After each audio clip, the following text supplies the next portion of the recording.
Alerte gaz. Uniper tire le frein d'urgence. Le stockage au bord de l'arrêt. Ils veulent vraiment aller jusqu'au bout. Mettre hors service, éteindre, débrancher. Le troisième plus grand site de stockage de gaz d'Allemagne rayé de la carte. Comme ça.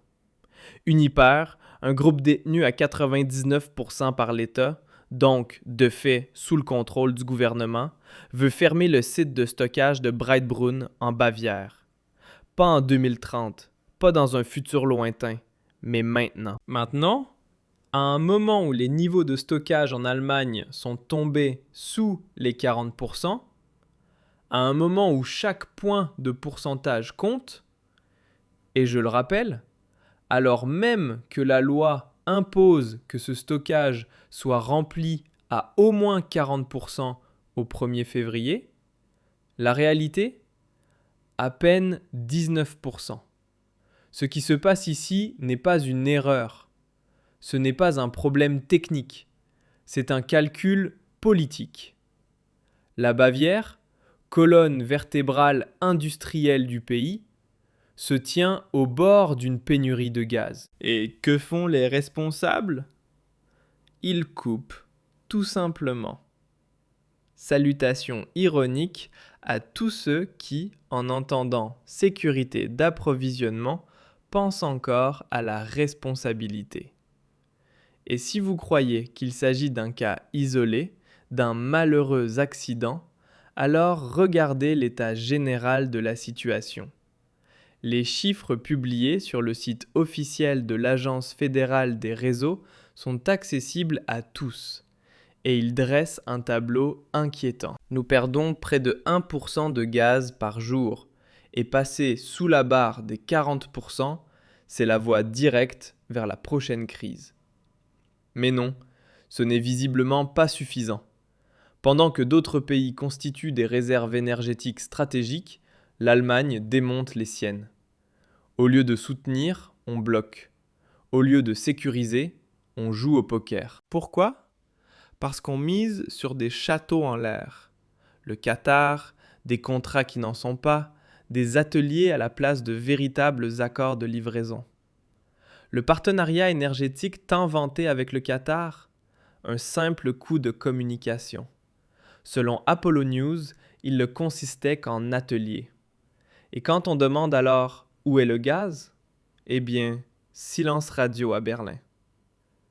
Dans le même temps, les marges des grands groupes ne progressent plus comme espéré. Et voilà pourquoi, selon une porte-parole d'Uniper, nous ne pouvons pas exploiter le stockage de Breitbrunn de manière rentable. Ah bon, rentable.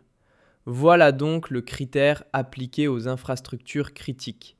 Si ce n'est pas assez profitable pour le groupe, on ferme. Même si des milliers de foyers du sud de l'Allemagne sont concernés, même si l'industrie s'arrête, même si tout un land se retrouve au bord du blackout. Penser à la rentabilité dans une situation pareille, c'est n'avoir rien compris. Absolument rien. Ce n'est pas seulement irresponsable, c'est une mise en danger délibérée de l'ordre public. Le gouvernement fédéral se tait. Friedrich Merz, chancelier de la République fédérale, tu veux enfin montrer du leadership? Alors fais-le maintenant. Car ce qui se joue ici relève d'une fuite en avant énergétique. Et que devient l'ancien ministre de l'économie, Robert Habeck?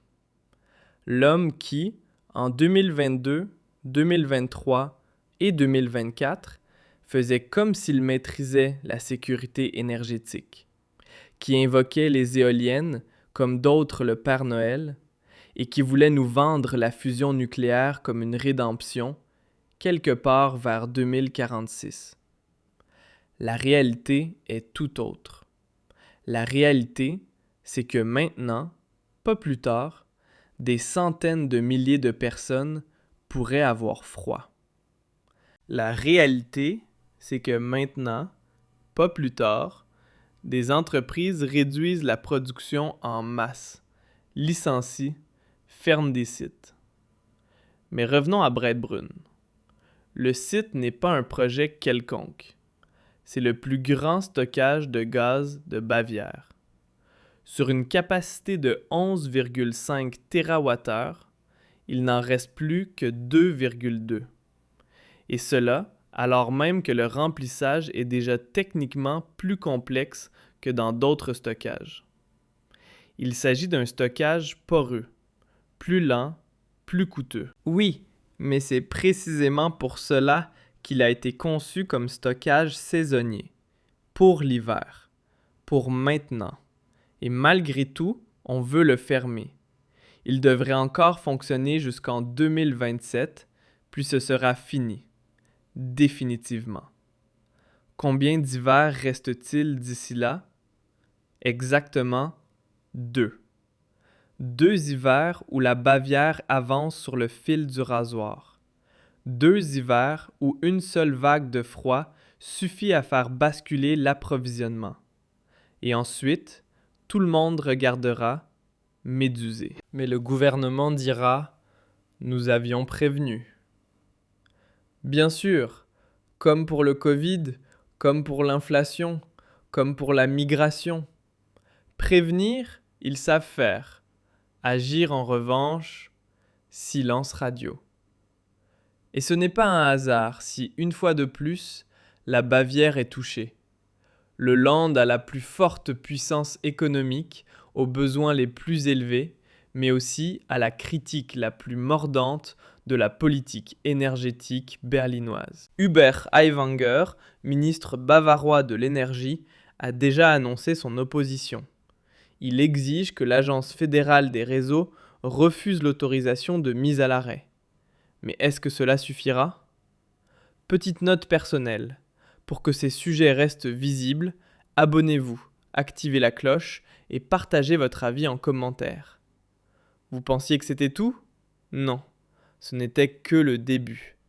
Car ce qui se passe ici n'est pas un problème technique, ni un incident d'exploitation malheureux. C'est un sabotage politique prémédité, annoncé, assumé, par ceux qui, à Berlin, se prennent pour une élite, mais ont depuis longtemps perdu tout contact avec la réalité.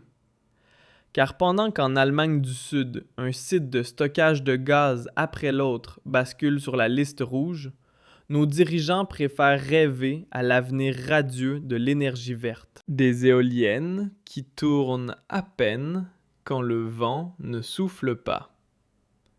Des panneaux solaires qui, sous la neige et dans l'obscurité, produisent exactement 0 kW. Et des pompes à chaleur qui, sans électricité, ne sont rien de plus que de jolies boîtes en plastique posées dans le jardin. Et oui, Friedrich Merz, le nouveau chancelier, a remplacé la coalition précédente. Mais de nombreuses structures héritées de cette ère fatale de l'idéologie énergétique verte sont toujours en place. Et c'est précisément pour cela que des décisions comme celle-ci continuent d'être validées sans discussion. C'est ainsi qu'un groupe quasi-étatique comme Uniper peut aujourd'hui déclarer sans sourciller « La marge est trop faible, le stockage ne vaut plus le coup ».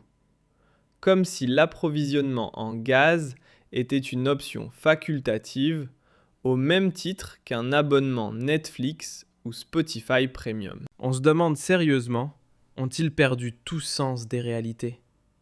Car rappelons-le, le règlement sur les niveaux de remplissage des stockages, c'est bien son nom officiel, a été créé précisément pour éviter que quelqu'un ne mette un jour la sécurité d'approvisionnement en concurrence avec le profit. Et que se passe-t-il? Exactement l'inverse. L'objectif de remplissage fixé à 40% pour le 1er février est froidement ignoré.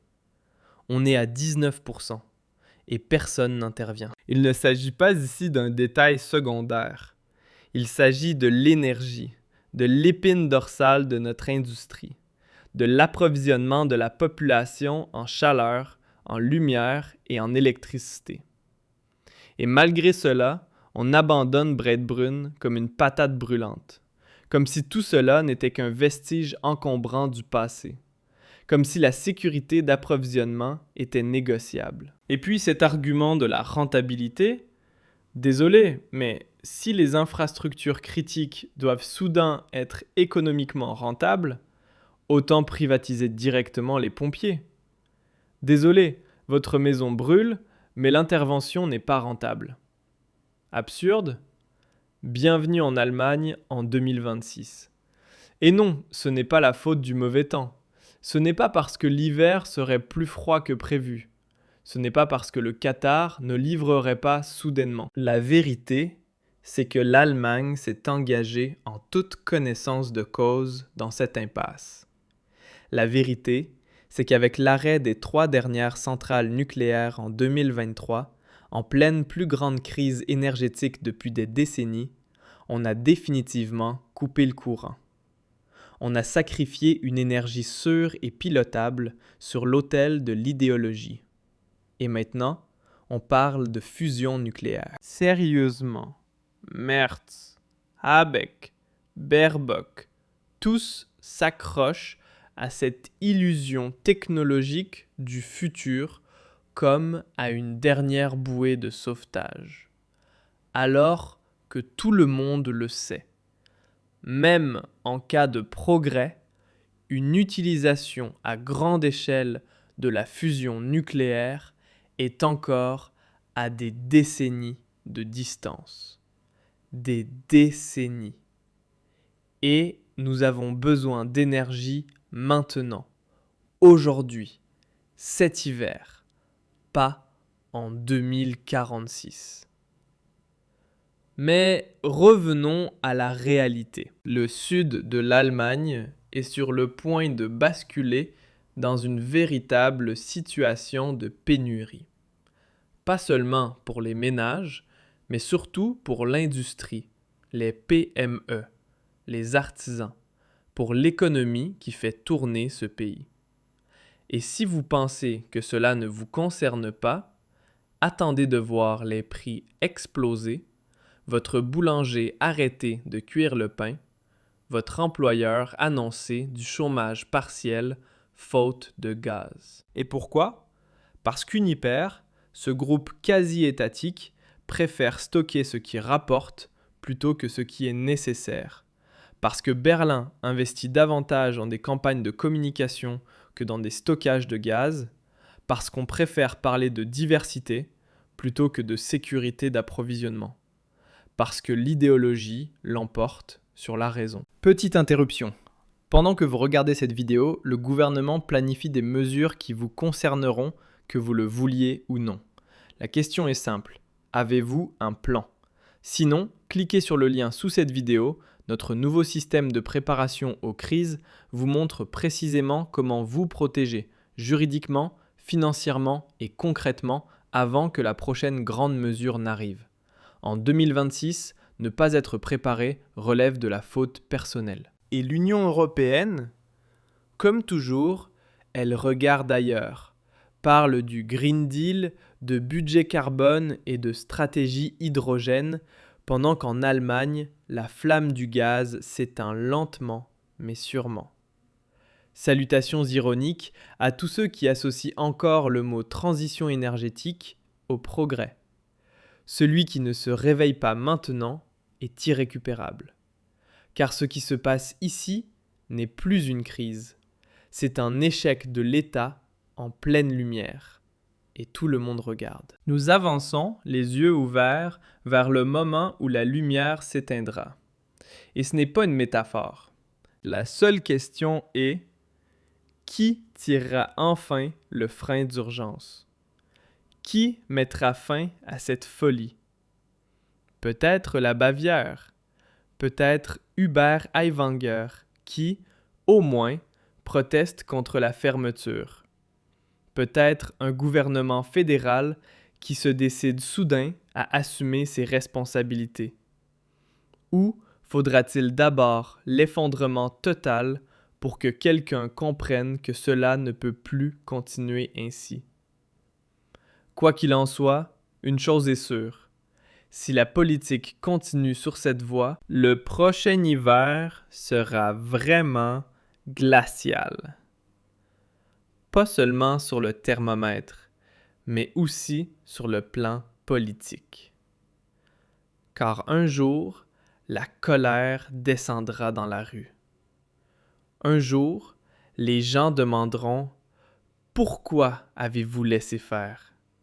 Pourquoi n'avez-vous rien fait? » Et à cette question, il n'y aura pas de bonne réponse, seulement des excuses. Et un pays qui s'est lui-même coupé l'énergie. Restez critique, restez bruyant, et ne croyez plus ceux qui vous mentent depuis des années. Ce n'est pas simplement un stockage de gaz en moins, c'est un signal d'alarme, et personne n'a le droit de l'ignorer.